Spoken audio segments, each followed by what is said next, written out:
Is it over for DeSantis? I think it's getting close to being over. Ron DeSantis is done, is what I could be saying in about 6 months if his campaign continues the way it's going.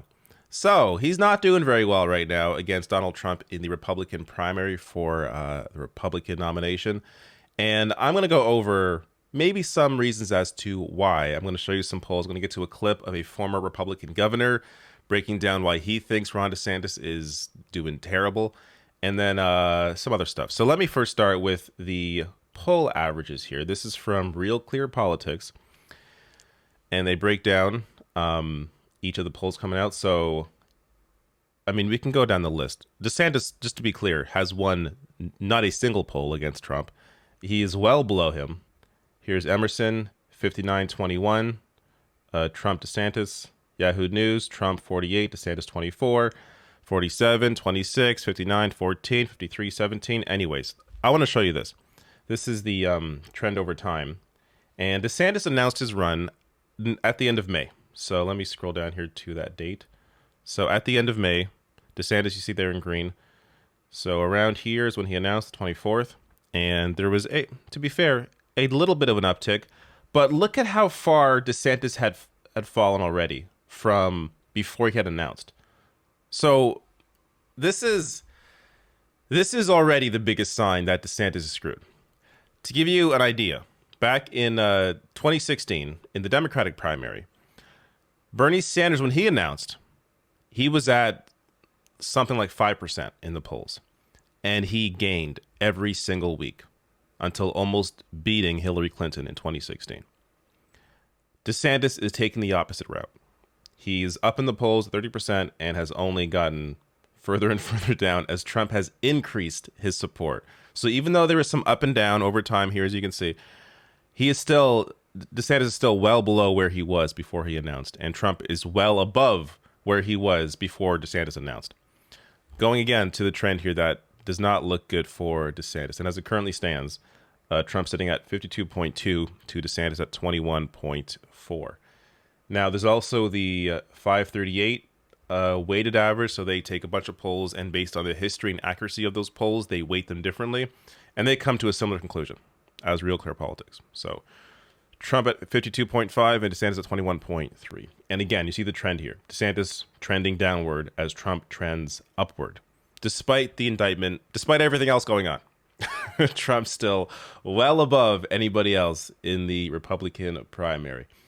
Now, you can also look at state-by-state polls, since that's what matters when it comes to, actually voting. And it's similar results here. So from USA Today, in Iowa, a national research poll taken earlier this month found Trump up by 15 percentage points over DeSantis. A national research poll in Nevada taken after DeSantis' announcement had Trump up more than 30 percentage points. And a recent New Hampshire poll by American Greatness found Trump had increased his lead over DeSantis by 5 percentage points over last month.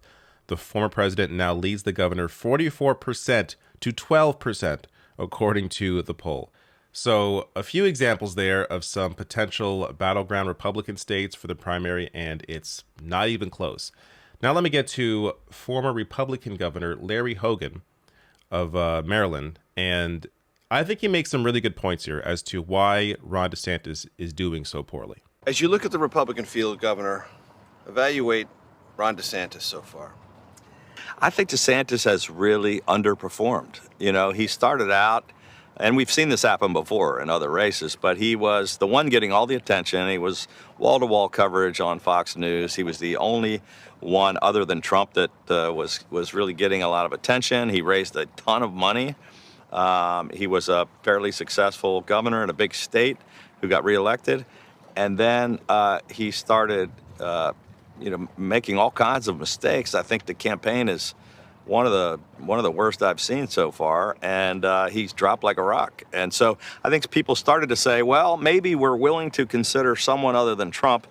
They took a look at Ron DeSantis and then went back to Trump. So I think he dropped 18, 20 points in the polls, and now you're seeing other people rise up. And there were a whole bunch of people stuck in single digits. I was one of them. We were all statistically within the margin of error of each other. There were 7 or 8 different people. One of them, I think, has a chance to surpass Ron DeSantis. Is it over for DeSantis? I think it's getting close to being over. I mean, you can always, you see comebacks. John McCain pulled a comeback and Bill Clinton pulled a comeback. But at this point, he's headed in the wrong direction. And if you were to describe the central mistake he made, what would it be? I think the culture wars, the dumb comments about Ukraine, the fact that he's got some strengths, but he's also got some weaknesses. I mean, he just doesn't connect with people. He's not a good campaigner. He's not a good debater. He's a smart guy. Went to Yale and Harvard. Doesn't lead with that. Yeah, he doesn't lead with that. Yeah, he says he went to school in the Northeast somewhere. I think, everybody was thinking he was the guy to beat, and now I don't think too many people think that. This is the first time I have seen a prominent Republican who's not supporting Trump acknowledge that Ron DeSantis' campaign is flailing. Because right now, most Republicans are either supporting Trump or Ron DeSantis. And Larry Hogan doesn't support Trump, doesn't support Ron DeSantis, and he's acknowledging that DeSantis right now is just not doing too well. And I'm going to get to a very interesting poll at the end of this video that I want to keep to the end because there's another aspect to it that doesn't involve DeSantis that I just find a little, I wouldn't say interesting because it's sort of expected, but it's worth a conversation. But on the points Hogan makes here, DeSantis has had the biggest push from media, from free media. I mean, he's had Fox News is all in on Ron DeSantis. Clearly, it's not helping. I mean, it helped him get to this point. It helped him lead in second place, but it's not doing anything to improve his numbers. It really appears that DeSantis has a ceiling. Again, as of recording this, things can change, especially if Trump has to drop out for some reason. But DeSantis really appears to have a ceiling of about 30%. So from the poll I showed you earlier, the aggregate, about 31 is the top here for DeSantis. And it goes to the issues or lack thereof that DeSantis focuses on. He's all over the culture war stuff. And again, just to be clear, when I talk about a lot of these issues, they're issues of human rights, like trans rights is human rights, it isn't a culture war issue, but they turn it and make it into a way to try and activate their voters. They use it as a culture war topic. And that's all DeSantis has been doing. That and going after Disney. Meanwhile, Disney is pulling way higher in support than DeSantis is, so it hasn't been helping him either. It shows you that there is nothing real to offer. DeSantis has nothing real to offer. The one example, I covered this in another video I did on DeSantis. The cost of housing in Florida under DeSantis has skyrocketed. So things that he should actually be trying to help people with, trying to mitigate in some way, has been disastrous. His economic policy is disastrous. So he's not going to talk about that stuff. He's going to try and demonize, other people to try and get support from the base. It's both disgusting and just a terrible strategy. And on the lack of charisma, this I find I think this out of anything is the reason why DeSantis is not doing well. Lack of charisma. Trump, that's all he is. That's why Trump has the support that he has. It's all about charisma. And meanwhile, DeSantis, this is a hilarious headline. Ron DeSantis has to be told when to smile by advisors. So DeSantis is apparently such a sociopath that his advisors have to remind him to smile while he's campaigning and, meeting people. And that's also been disastrous because when he has tried to, force a smile out, it does come out so insane that it's probably better he doesn't smile. Here's an example. I think this is, last month, May 16th. Here he is meeting with people, and check out this maniacal laugh. How much is that worth? We're going to talk about that.